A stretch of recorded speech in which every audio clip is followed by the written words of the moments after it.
নভেম্বরের শেষ, বাট লাগছে প্রচন্ড গরম। গরম কি লাগছে ও? চলুন তাহলে ঘুরে আসি। গরম চাই দিলাম ফু। আমরা এখন সান্দাকফু। আলোকিত সূর্যের সাথে নৃত্য করে সান্দাকফু। প্রকৃতির সৌন্দর্যে ভেসে যাওয়া আত্মা। অদ্ভুত মধুর শান্ত ভালোবাসায় ভরা সান্দাকফু, তোমার সৃষ্টি সত্যিই চমৎকার। স্লিপিং বুদ্ধা, শান্ত পাহাড়ের নৈসর্গিক দৃশ্য এবং এখানকার মানুষজনের সরল ব্যবহার বারবার আপনাকে টেনে আনবে পশ্চিমবঙ্গের সর্বোচ্চ উচ্চতম শৃঙ্গ এবং land of land rover Sandakphu. চলুন তবে এই সান্দাকফুকে জানতে শুরু থেকে শুরু করা যাক।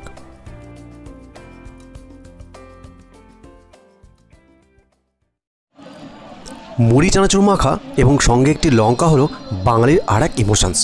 তো আমরাও যথারীতি মুড়ি চানাচুর মাখা খেতে খেতে ডানকুনি প্ল্যাটফর্মে অপেক্ষা করছিলাম আমাদের ট্রেনের।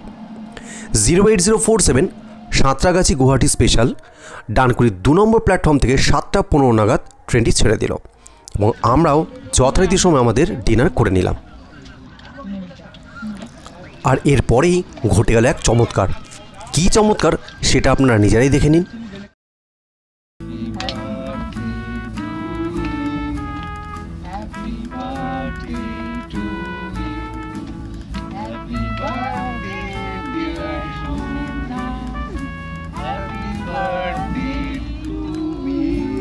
সেই মুহূর্তে দাঁড়িয়ে আমি একটা কথা খুব ভালো মতো অনুভব করতে পারলাম যে অর্থ উপার্জন করাই জীবনের শেষ লক্ষ্য নয়। মানুষের থেকে অগণিত ভালোবাসা পাওয়াটাও সৌভাগ্যের ব্যাপার, যেটা আমি তখন নিজেকে ফিল করছিলাম। আমার সকল দর্শক বন্ধু এবং শুভাকাঙ্ক্ষীকে রইল আমার তরফ থেকে অসংখ্য শুভেচ্ছা ও অভিনন্দন।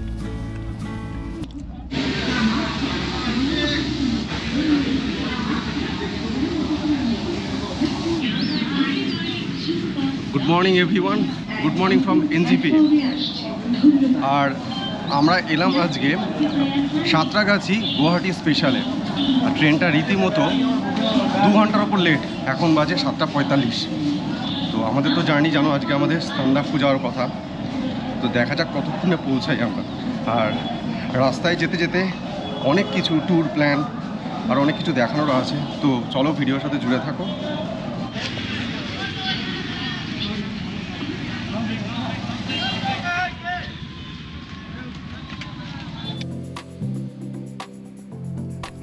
এনজিপি থেকে যাত্রা শুরু হলো সান্দাকফুর পথে। রৌদ্রোজ্জ্বল একটা দিন দেখে মনে হলো জার্নি শুরুটা বেশ ভালোই হয়েছে, আর সঙ্গে হালকা শীতের আমেজ জার্নিটাকে আরও মনোরম করে তুলল।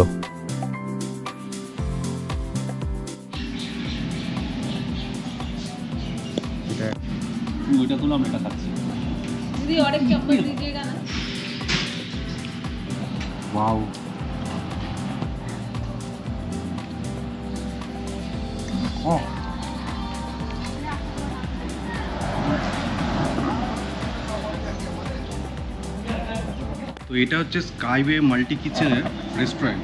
আর এটা হচ্ছে মানে আমরা সান্দাকফু যাচ্ছি টু ভায়া মিরিক হয়ে। আর এই জায়গাটা হচ্ছে গাড়ি দুর্গা। তো অনেস্টলি স্পিকিং আমরা ব্রেকফাস্ট করলাম, তোমরা দেখতেই পেলে কী কী ব্রেকফাস্ট করলাম। প্রত্যেকটা আইটেম কিন্তু খুব সুন্দর এবং যথেষ্ট টেস্টি। আর রেকমেন্ড বলতে ওটাই যে তোমরা যদি এই রুট হয়ে যদি সান্দাকফু যাও বা মিরিকও যাও, এখানে কিন্তু তোমরা আরামসে ব্রেকফাস্ট করতে পারো। খাবারের কোয়ালিটি খুবই ভালো। দারুণ একটা ব্রেকফাস্ট করার পর মিরিকের পথ ধরে এগোতে থাকলাম। আর এই পথের সৌন্দর্য সম্পর্কে নতুন করে কিছু বলার নেই। সবুজে ঘেরা এই পথের সৌন্দর্য আমাদের মনে বারবার প্রাকৃতিক সৌন্দর্যের এক বিরল দৃষ্টান্তের ছাপ ফেলে যায়। এনজিপি থেকে মানেভঞ্জনের ডিস্টেন্স হচ্ছে অলমোস্ট 85 কিলোমিটার। গাড়িতে সময় লাগবে প্রায় 3.5 ঘন্টা। আর আমাদের গাড়ি ফেয়ার নিয়েছিল 4,500 টাকা। শেয়ার গাড়িতে যেতে হলে আপনাকে সুখিয়া পর্যন্ত যেতে হবে, ভাড়া পড়বে 200 টাকা জনপ্রতি। তারপর সুখিয়া থেকে নেক্সট 7 কিলোমিটার 50 টাকা দিয়ে যেতে হবে মানেভঞ্জন পর্যন্ত। অর্থাৎ 250 টাকা মাথাপিছু খরচে আপনারা খুব সহজেই মানেভঞ্জন পৌঁছে যাবেন। চলে এলাম পাইনের সাম্রাজ্যে। আর আমি যতবারই এই রাস্তা দিয়ে গিয়েছি ততবারই আমার মন বলে উঠেছে এই পথ যেন না শেষ হয়। তো যাই হোক, পাইনের সৌন্দর্যে মুগ্ধ হয়ে হঠাৎ দেখি আকাশ হয়ে গেছে ভার। মনে হলো এই হয়তো বৃষ্টি আসবে। তবে কোথাও গিয়ে আমাদের খুংসুটি কিন্তু বন্ধ হয়নি।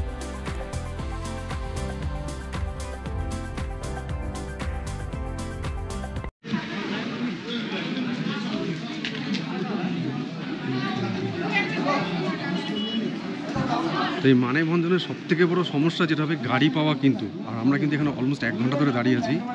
আর আমি তোমাদেরকে এটাই সাজেস্ট করব, যত তাড়াতাড়ি পসিবল এখানে চলে আসো, কারণ এখানে আবার 2 রকম ওয়েতে গাড়ি হয়। এক হচ্ছে টুমলিং যাওয়ার জন্য, এক হচ্ছে সান্দাকফু। যারা টুমলিং যায় তারা কিন্তু খুব তাড়াতাড়ি গাড়ি পায়, আর যারা সান্দাকফু যায় তাদেরকে গাড়ি পেতে লেট হয়। তো আমরা এখন 1 ঘন্টার উপর দাঁড়িয়ে আছি, তো সেই বুঝেই এখানে আসতে হবে।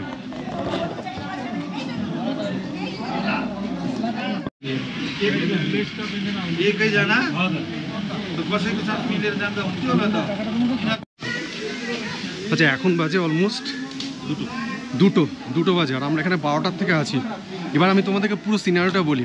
সবার প্রথমে এখানে যেটা করতে হবে, ওখানে গিয়ে নাম্বার মানে সিরিয়াল নাম্বারে নাম এন্ট্রি করতে হবে যে তুমি কোথায় যাবে, সে টুমলিং হোক বা সান্দাকফু হোক। করার পর ওখানে গাড়ি আসবে। প্রথম দিন ডাইরেক্ট সান্দাকফু হলে প্রচণ্ড চাপ, সত্যি বলতে মানে গাড়ি পাওয়া খুবই মুশকিল। আমরা এতক্ষণ দাঁড়িয়েছিলাম একটা গাড়ির জন্য যেটা ডাইরেক্ট সান্দাকফু যাবে।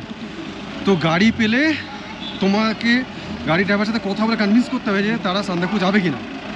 যদি রাজি হয়ে যায় দেন ওখান থেকে ডকুমেন্ট আনার পর এখানে এসে ড্রাইভারের ড্রাইভিং লাইসেন্সও লাগবে, করে এসে এখানে এসে একটা ফর্ম ফিল আপ করে দেন তুমি তারপর ইউর রেডি টু গো।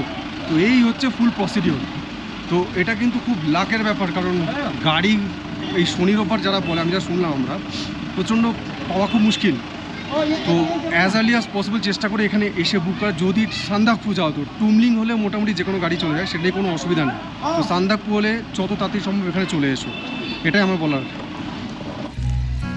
অবশেষে দুপুর 2টোর সময় একটি গাড়ি সান্দাকফু যাওয়ার জন্য আমরা পেয়ে গেলাম। তো চলুন এবার কিছু গুরুত্বপূর্ণ কথা সেরে নেওয়া যাক। মানেভঞ্জন থেকে সান্দাকফুর দূরত্ব 31 কিলোমিটার, সময় লেগে যায় প্রায় 4 থেকে 4.5 ঘন্টা। গাড়ি ছাড়ার সময় 5 লিটার কিছু জলের জার ক্যারি করলে ভালো হয়, সান্দাকফুতে জলের দাম অনেক বেশি। 4x4 ইঞ্জিনে এই বোলেরো বা ল্যান্ড রোভার গাড়ি চলাচল করে এই চড়াইয়ের পথে। ল্যান্ড রোভার অ্যাসোসিয়েশন থেকে 100টি গাড়ি যাতায়াত করে এই পথে।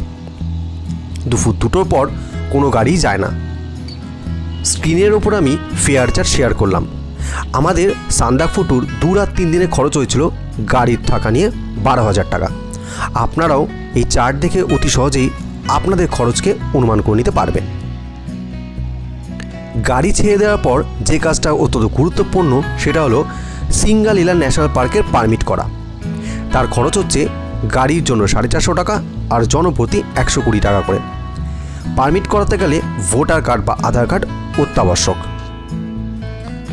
মানেভঞ্জন থেকে সান্দাকফু যেতে রাস্তায় যা দেখবেন তা হলো চিত্রে, টংলু, টুমলিং, সিঙ্গালীলা ন্যাশনাল পার্ক, গৌরীবাস, কালীপকড়ি এবং সান্দাকফু।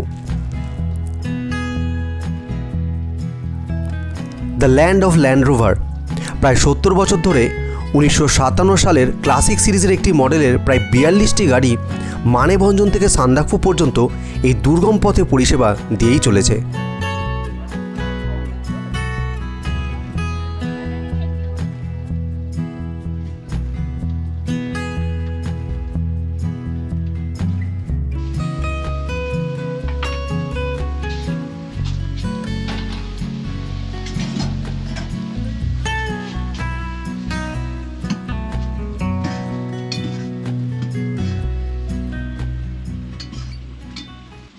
গরম ম্যাগিতে দিলাম ফু, যাচ্ছি আমরা সান্দাকফু।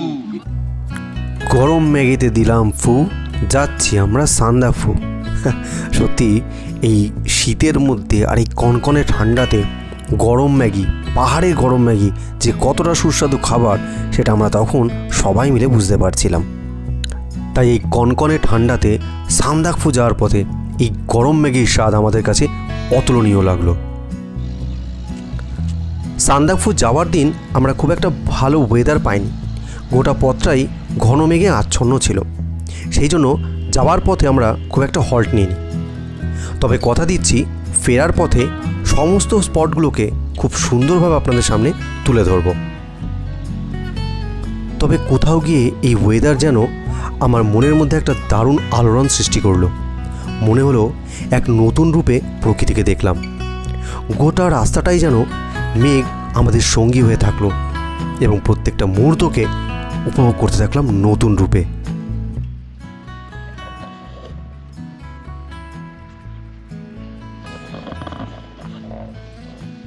আমরা জাস্ট ডুমলিং ক্রস করে কিছুটা এগিয়ে এলাম, আর এখনও সান্দাকফু যেতে প্রায় অনেকটা পথই বাকি যায়, অলমোস্ট 2 ঘন্টা রাস্তা আছে। আর আগে তোমরা একবার এই ওয়েদারটা দেখো, যেটা দেখার মতো, পুরোটাই ফগি, মানে মেঘ পুরো ঢুকে গেছে। তো এখানকার বিউটি তো আজ তো আপাতত কিছু দেখতে পাচ্ছি না, বাট এইটাও কিন্তু খুব ভালো লাগছে, এই মোমেন্টটা পুরো মেঘে ঘেরা, চারিদিকে কুয়াশা, মানে মেঘ কুয়াশা যাই বলো, আমাদের কাছে বোথ আর সেম এখন। এই ওয়েদারটাও খুব এনজয়েবল। একটু হল্ট করলাম আমরা এখানটা, আবার একটু পরেই সান্দাকফুর জন্য রওনা দেবো। এখানটা যদি ক্লিয়ার ওয়েদার থাকতো তাহলে খুব সুন্দর লাগতো। ওই যে আমাদের গাড়ি দাঁড়িয়ে আছে, আর চারিদিকটা দেখো টেম্পারেচার, আই মিন ক্লাইমেটটা একবার দেখো, পুরো কুয়াশাচ্ছন্ন, পুরো মানে মেঘ ঢুকে পুরো অন্ধকার করেছে। আর এখনও আমরা সান্দাকফু যাব, প্রায় এখনও 2 ঘন্টার রাস্তা এখান থেকে। তো এটাও খুব একটা থ্রিলিং হবে, বিকজ সান্দাকফু রাস্তা আমরা নিজেরাই জানি কতটা স্টিফ হয়। তো এইরকম ওয়েদারে সান্দাকফু যাওয়া মানে কিন্তু এটা একটা আলাদা অভিজ্ঞতা। তো তোমরা सङ्गे থাকো, দেখতে থাকো।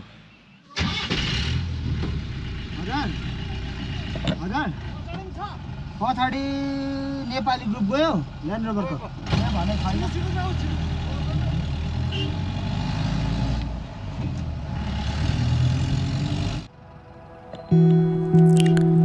সিঙ্গালীলা ন্যাশনাল পার্ক সমুদ্রপৃষ্ঠ থেকে যা 2300 মিটার উচ্চতায় অবস্থিত।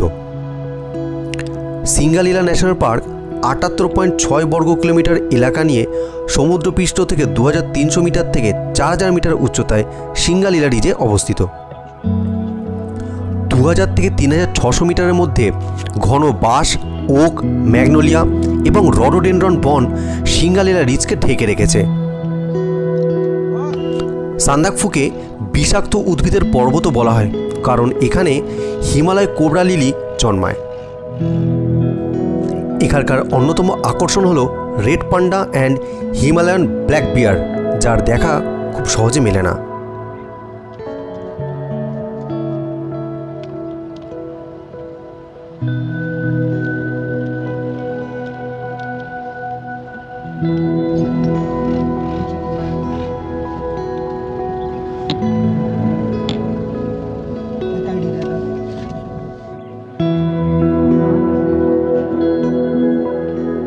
ঠান্ডা লাগছে, জমে যাচ্ছি কিন্তু তাও বন্ধুকে ছাড়বো না। কি জয় সান্দাকফু, জয় সান্দাকফু।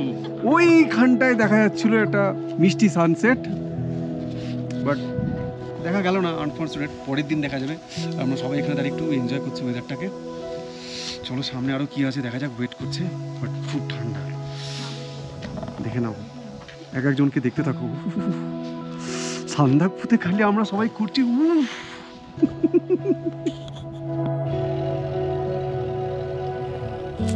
গৈরিবাসে একটু স্টপেজ নেওয়ার পর আমরা এগিয়ে চলাম সান্দাকফু পথে। গৈরিবাস থেকে সান্দাকফুর ডিস্টেন্স হচ্ছে 12 কিলোমিটার। মাঝখানে পড়ে কালীপুকুরি।